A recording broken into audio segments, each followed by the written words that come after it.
There were 25 Americans whose voices were more famous than any movie star of the 1930s. 40 million people stopped what they were doing the moment they heard them speak. But when television arrived, these voices disappeared so completely that most Americans alive today could not name a single one. 25 men and women every American knew by name before radio itself was forgotten.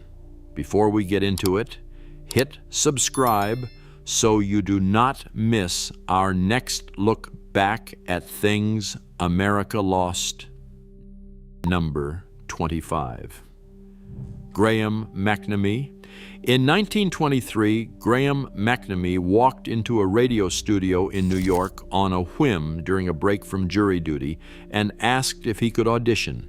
He had no broadcasting experience, but within 3 years, he was the most recognized voice in America, calling World Series games, presidential conventions, and championship fights for NBC. When he described a crowd roaring at a ballpark, listeners sitting in farmhouses in Nebraska felt it in their chests. McNamee died in 1942, before television arrived to replace him. But the entire tradition of the sports broadcaster as a trusted national witness, the voice that puts you inside a stadium you cannot attend, flows directly from what he built in those NBC studios between 1923 and 1942. Number 24, Mary Margaret McBride. She came to radio after years as a print journalist, and she brought something no one else on the dial had in the 1930s. She talked to her listeners the way a neighbor talks, without a script and without performance, about food and health and the practical work of keeping a household going. When she recommended a product, she actually used it first. When she did not like it, she said so on air. Sponsors found this terrifying. Listeners found it trustworthy. Her 15th anniversary broadcast in 1949 filled Madison Square Garden. She left behind the template for every daytime talk program that followed her, the conversational directness, the product honesty, the assumption that the woman at home deserved to be spoken to rather than spoken at. Number 23. Lowell Thomas had traveled with Lawrence of Arabia, explored the Khyber Pass, and covered the aftermath of the First World War before he sat down in front of a CBS microphone in 1930 to read the evening news. He did it every night for the next 46 years, making him the longest-running news broadcaster in American history. His sign-off was simple. So long until tomorrow. Millions of Americans went to bed with those words. The authority in his voice was not manufactured. He had been to the places he described. He had seen the things he reported. What he left behind was the model of the news anchor as a trusted nightly presence. One voice you return to every evening because you believe it has earned the right to tell you what happened in the world. Number 22, Major Edward Bowes. Major Edward Bowes launched the original amateur hour in 1934, and within a year it was drawing more mail than any other program in radio history. Ordinary Americans called in from every state and came to the studio to perform. If the audience did not respond, Bowes hit the gong. The gong became the most famous sound in American radio. The cruelty of it was part of the appeal, but so was the democracy of it. Anyone could try. Most would fail. A few would not. Frank Sinatra appeared on the original amateur hour in 1935 as part of a group called the Hoboken Four. He won. What Bowes left behind was the talent competition format that American Idol, America's Got Talent, and every similar program still runs on today. Number 21, Jim and Marion Jordan. Jim and Marion Jordan were a husband and wife vaudeville act from Peoria who became the most listened to comedy duo in America as Fibber McGee and Molly, running from 1935 to 1959. But before the show made them household names, they spent years struggling through small-time radio work in Chicago, doing sponsored programs for whatever company would have them. They were nearly broke when NBC finally gave them Fibber McGee and Molly and a national audience. At their peak, 40 million Americans tuned in every Tuesday night. Jim Jordan never quite believed it was real. He kept expecting it to end. What he and Marion left behind was not just the show, but the proof that two ordinary people from the Midwest, with no famous connections and no Hollywood backing, could become the most beloved voices in the country by being exactly who they were. Number 20, Norman Brokenshire. Norman Brokenshire was one of the first voices Americans ever heard on national radio. He joined WEAF in New York in the early 1920s, and he developed what would become the standard technique of broadcast announcing. He invented the practice of speaking conversationally into the microphone rather than projecting as though performing for a theater. Before Brokenshire, radio announcers sounded like they were addressing an auditorium. After him, they sounded like they were in the room with you.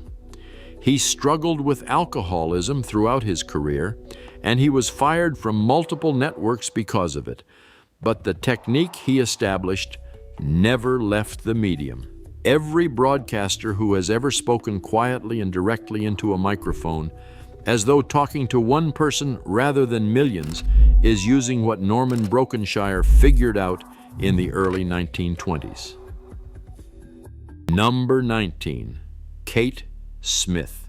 Kate Smith began broadcasting for CBS in 1931 and became the most beloved female voice in American radio, not because of her acting or her presenting, but because of her singing. Her voice was a genuine instrument, warm and enormous, and completely unaffected by the trends around it.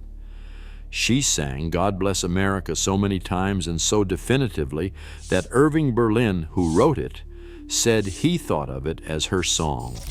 During the Second World War, Smith performed in an 18-hour radio marathon to sell war bonds and raised over $100 million in a single broadcast. No entertainer before or since has raised that much money in a single day. She left behind the standard for what a public performer owes a country in a time of crisis. Don Wilson was Jack Benny's announcer on the Jack Benny program from 1934 until Benny's death in 1974, making him the longest-serving comedy sidekick in American broadcast history. His role was specific. He was the man Jack Benny could make fun of and who could give it back, the genial, straight wall that the star's comedy bounced off of. He was always slightly the butt of the joke, but never humiliated. The audience loved him as much as they loved Benny. Wilson left behind the model of the announcer as a comic character in his own right, rather than simply a functional voice between segments.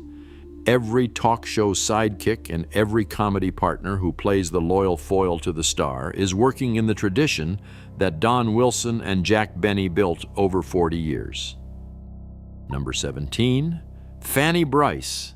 Fanny Brice had been a Ziegfeld Follies star for 20 years when she created Baby Snooks for radio in 1937, a 5-year-old brat whose comic weapon was the blunt honesty of a child who had not yet learned to say what adults wanted to hear. Baby Snooks asked the questions adults were not supposed to ask. She noticed the things adults pretended not to notice. And Fanny Brice, who was in her 40s when she created the character, played her with a precision that made every line land exactly where it was supposed to. The Baby Snooks program ran until Brice's death in 1951. She left behind the irresistible comic child as a radio character, and more broadly, she proved that a stage performer with years of theater experience could translate that craft into a medium that had no stage, no costume, and no audience in the room, using nothing but voice. Number 16, Goodman Ace. Goodman Ace and his wife Jane created Easy Aces in 1930, a domestic comedy that ran for 12 years on CBS and NBC. The show was built around Jane Ace's talent for malapropism, the habitual unconscious substitution of a wrong word for a right one that somehow always revealed an unexpected truth. She did not do this for effect. She genuinely spoke this way, and her husband built a program around it. Goodman Ace was also one of the finest comedy writers in American radio, writing for Danny Kaye, Perry Como, and Sid Caesar after Easy Aces ended. He never became a household name the way his contemporaries did because he worked best from behind the page. What he left behind was a body of comedy writing that shaped American broadcast humor from the 1930s through the 1960s, largely without credit.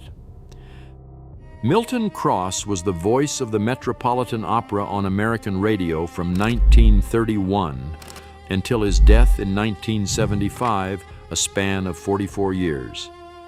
Every Saturday afternoon throughout that period, he introduced opera to American households that had never been inside an opera house and might never have access to one. He described what was happening on the stage, explained what the singers were expressing, and treated his listeners as people who were fully capable of understanding and loving something they had been told was not meant for them. The Metropolitan Opera broadcasts that Cross narrated are still on the air today. He left behind the conviction, proved across 44 years of Saturday afternoons, that classical art belongs to everyone and that the job of the broadcaster is to open the door rather than guard it. Number 14, Arthur Godfrey. Arthur Godfrey began at CBS in the late 1930s and became one of the most trusted voices in American radio by doing something none of his contemporaries attempted.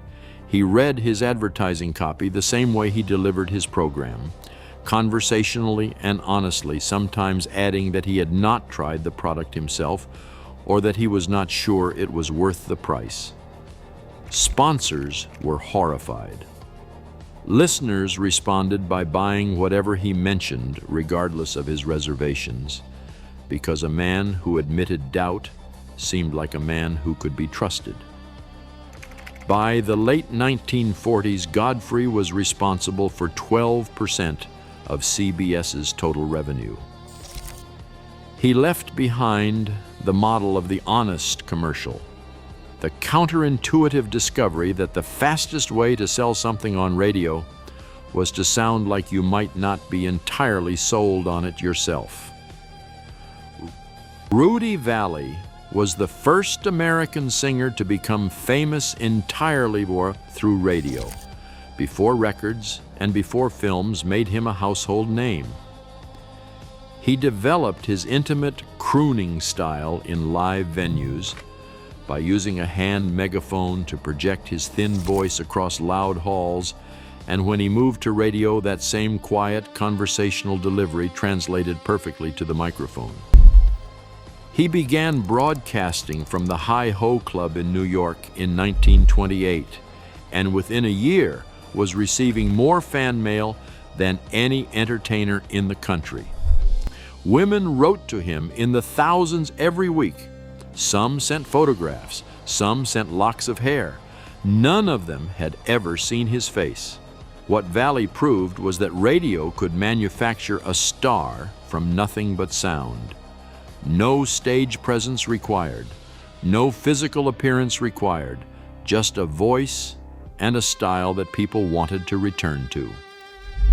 He left behind the template for every media-created celebrity that followed him, the performer whose fame was built entirely on the relationship between a broadcast signal and a listener sitting alone in a room.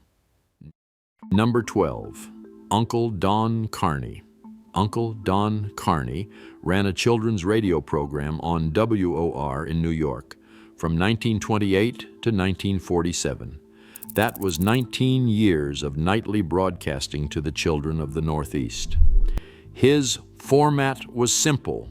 He told stories, sang songs, and spoke directly to children as though he knew them personally, reading birthday greetings sent in by parents and creating a sense that every child listening was his particular friend. At his peak in the 1930s, Uncle Don was more trusted by New York children than their school teachers. Parents wrote that their children refused to go to sleep before the program ended. He was the first broadcaster to understand that children were a distinct radio audience with their own emotional needs, and that speaking to them honestly and warmly rather than performing at them was the way to hold their attention. Every children's program that has ever treated its young audience as real people, rather than consumers, owes something to what Uncle Don built on WOR over 19 years. Burns Mantle was the theater critic for the New York Daily News, whose radio broadcasts in the 1930s brought serious arts criticism to an audience that had never set foot inside a Broadway theater. He described plays not as a specialist reporting to other specialists, but as a man who had genuinely been moved by something and wanted to tell you why. His radio work ran on CBS through most of that decade, and reached listeners in states where Broadway was a rumor rather than a reality. Mantle left behind the idea that criticism belongs on the air, that the judgment of a person who has actually experienced a piece of art is worth broadcasting to people who have not.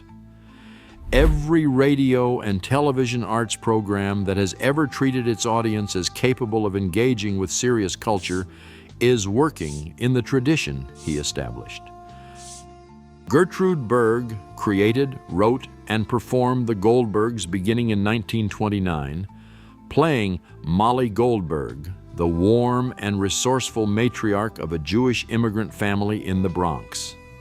She wrote every episode herself for over 20 years, producing more radio content than almost any single creator in the history of the medium.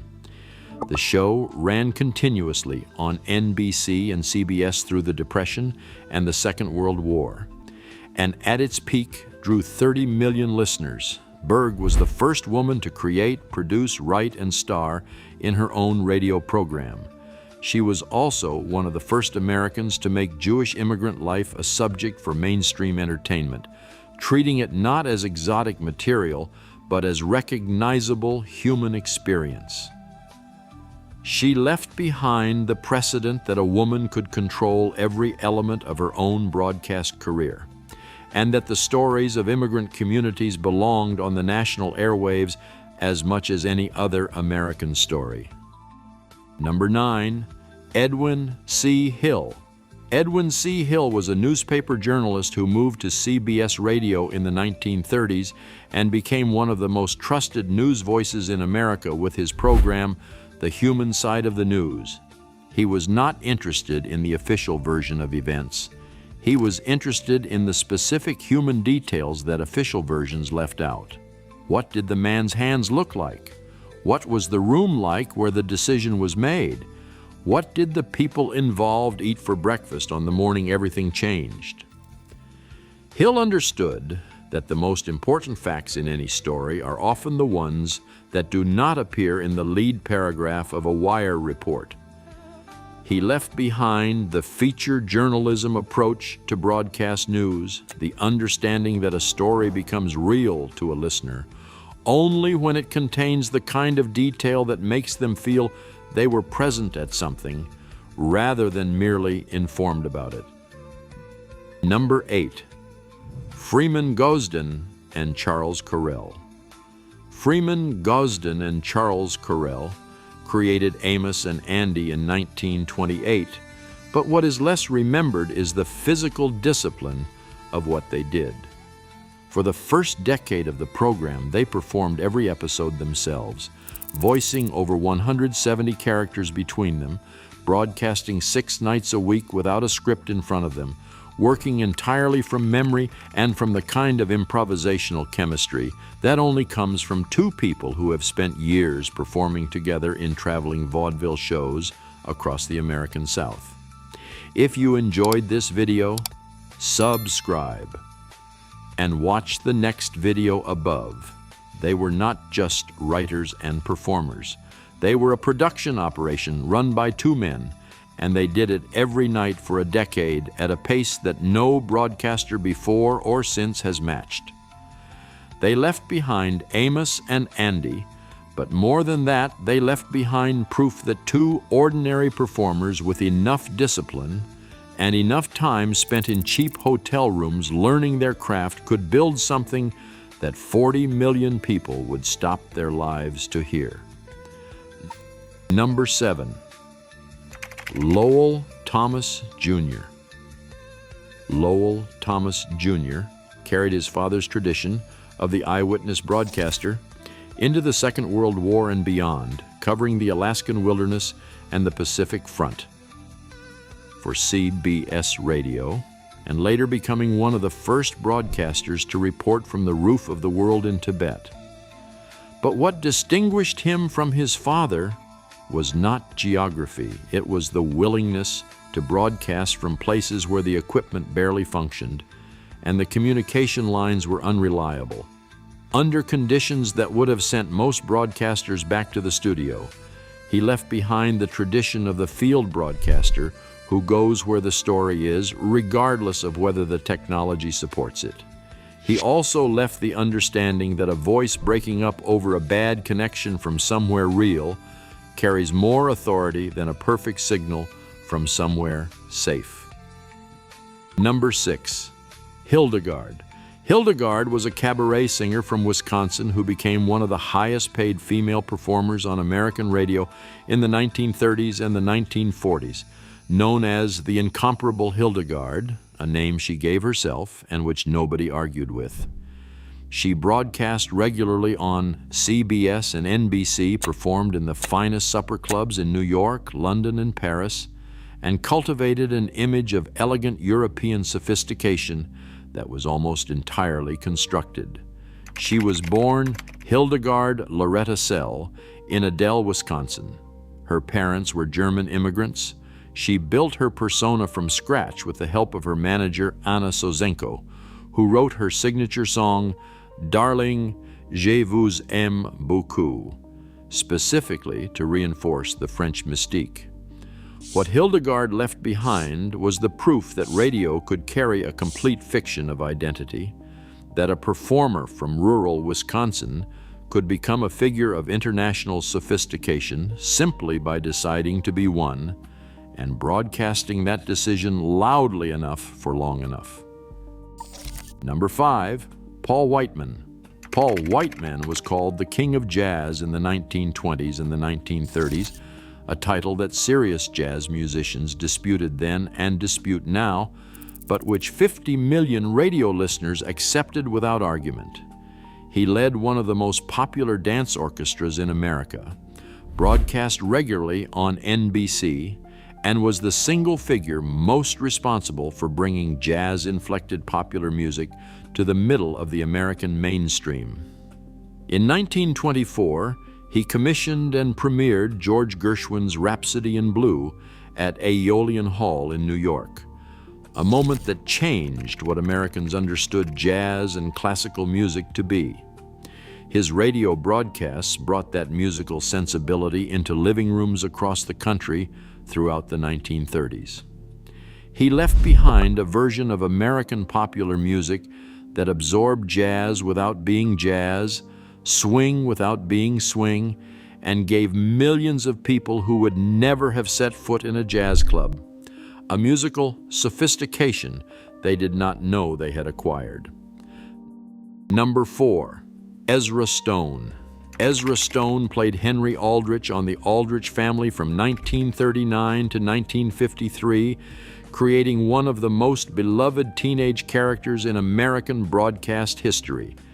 He was 20 years old when he first played the role, and 34 when it ended. The voice he created for Henry, the cracking adolescent tenor that answered "Coming, Mother" at the start of every episode, was not his natural voice. He constructed it deliberately, and he maintained it for 14 years of weekly broadcasts. Stone was also a stage director of considerable accomplishment, directing Irving Berlin's "This Is the Army" during the Second World War. But it was Henry Aldrich's voice that America knew. He left behind a character so specific and so completely realized that the crack in that voice became a sound every parent of a teenager in the 1940s recognized as precisely their own experience, and every teenager recognized as precisely themselves. Number 3, Marion Jordan. Marion Jordan deserves her own entry, separate from the show she built with her husband Jim, because what she brought to Molly McGee was something that had never existed in American broadcast comedy before her and has rarely existed since. Molly was not the punchline, and she was not the straight man. She was the person in the room who understood everything that was happening, and she chose her moments with a precision that made every line she delivered land exactly where she intended it to land. Jordan was the finer performer of the two, a judgment that Jim Jordan himself made openly and repeatedly in interviews. She was also seriously ill through much of the show's run, performing through a battle with alcoholism that she eventually won, but which cost her years.